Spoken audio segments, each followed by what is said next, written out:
हाय दोस्तों, तो आज हम second part of the video discuss करने जा रहे हैं। और इस second part of the video जिसका मेन टॉपिक है regulatory affairs job for pharmacist.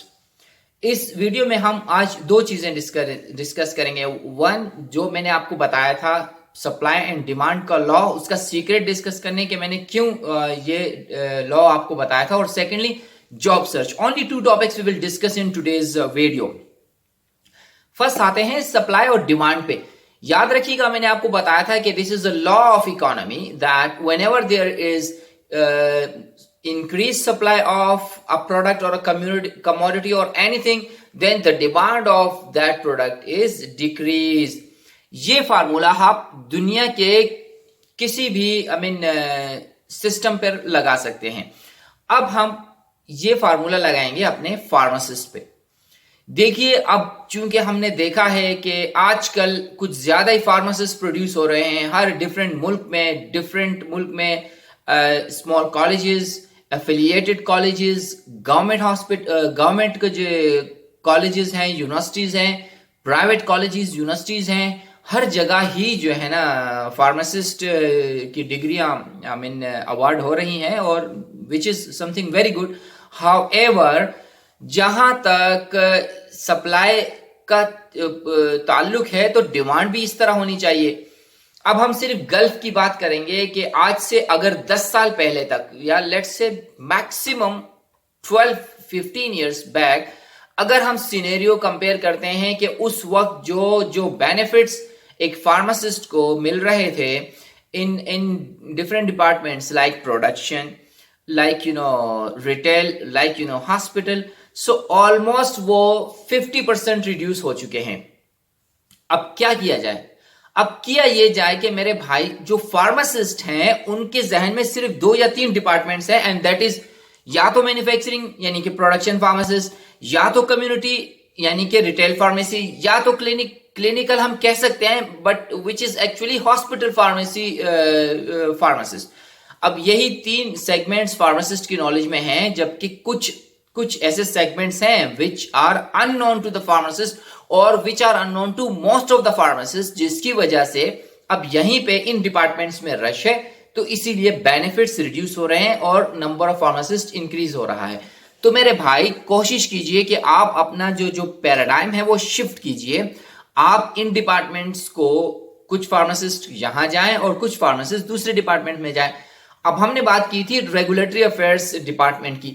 याद रखिएगा, ये जो रेगुलेटरी अफेयर्स डिपार्टमेंट है, ये ऑर्गेनाइजेशन में काम कर रहे हैं, लेकिन कुछ नॉन फार्मासिस्ट बैकग्राउंड के लोग इन्हीं डिपार्टमेंट में वो तमाम बेनिफिट्स जो है ना वो एंजॉय कर रहे हैं जो एक फार्मासिस्ट को एंजॉय करने चाहिए।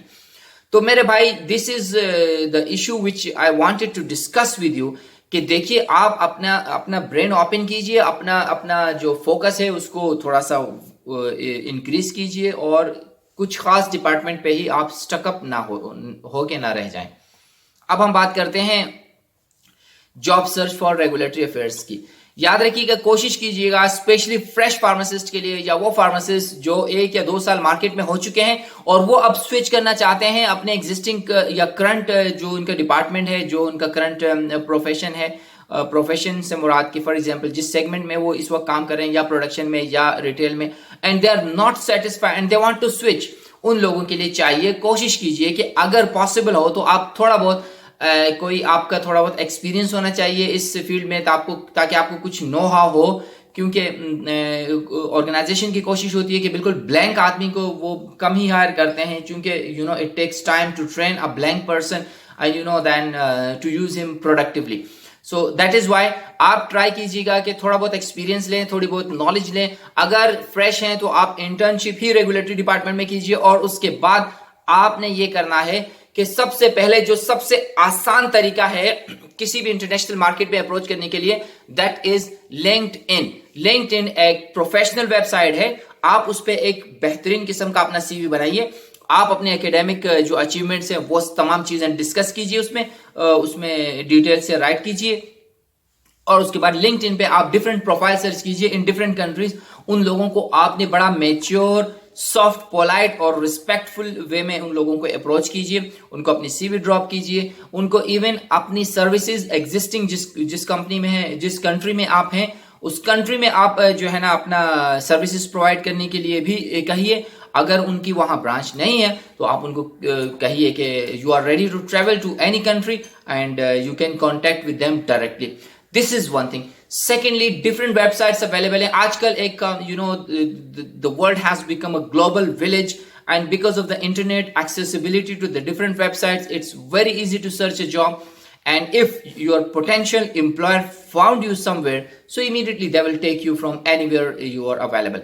So बेहतर यह है कि आप गूगल पे जाइए, डिफरेंट वेबसाइट से। सबसे पहले indeed.com पे आप जाइए। आप ये जो मैं बता रहा हूं, मैं कोशिश करूंगा कि स्क्रीन पे आ भी रही हो, लेकिन उसके साथ साथ आपने गूगल पे सर्च करना है indeed.com। उसके बाद आती है dovizel.com। डूविजल के अलावा एक naukri.com है, आप इस पे अप्लाई कीजिए। और उसके अलावा दूसरी जो मोस्ट इंपॉर्टेंट है कि जब भी आप गूगल कर रहे हो तो आप लिखिएगा फार्मास्यूटिकल कंपनीज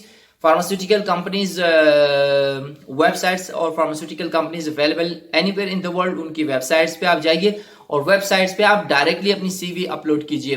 देखिए, आप जिस मुल्क में भी बेस कर रहे हैं तो डेफिनेटली उन मुल्कों में भी मल्टीनेशनल कंपनीज अवेलेबल है। कोशिश कीजिए आप उन कंपनीज में, उनकी वेबसाइट्स पे जाइए, उनके एचआर को अप्रोच कीजिए, उनके रेगुलेटरी डिपार्टमेंट को अप्रोच कीजिए, वहां पर अपनी सीवीज ड्रॉप कीजिए। और अगर कोई आपको इस तरह का कोई फॉर एग्जांपल कोई पर्सनल मिलता है जो रेगुलेटरी डिपार्टमेंट में काम कर रहा है, तो उन लोगों को अप्रोच कीजिए और कोशिश कीजिए। अच्छा, एक चीज आपको मैं बता दूं कि कोशिश ये कीजिएगा कि आपको जॉब मिल जाए।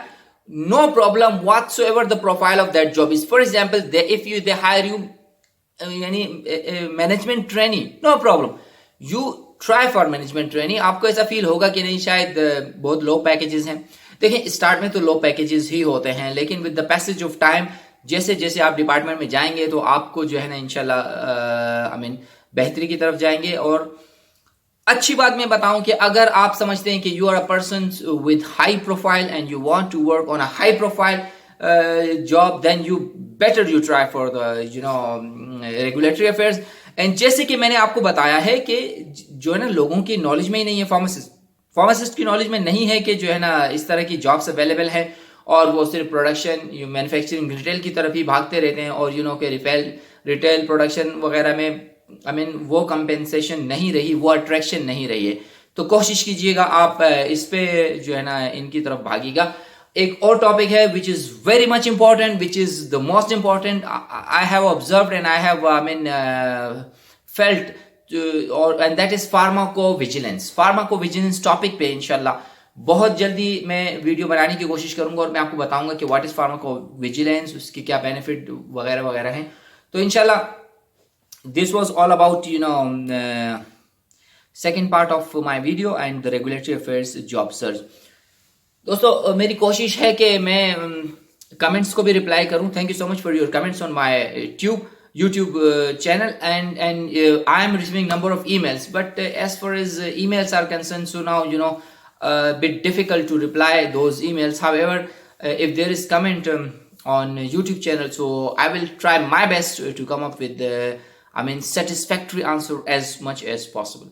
So hope I have answered whatsoever came into my mind and whatsoever I felt as if is necessary for a pharmacist to search a job as a regulatory officer or in the regulatory department. So still, if you have any questions, you have any queries, write in the comments. I will try my best to come up with the answer of this question.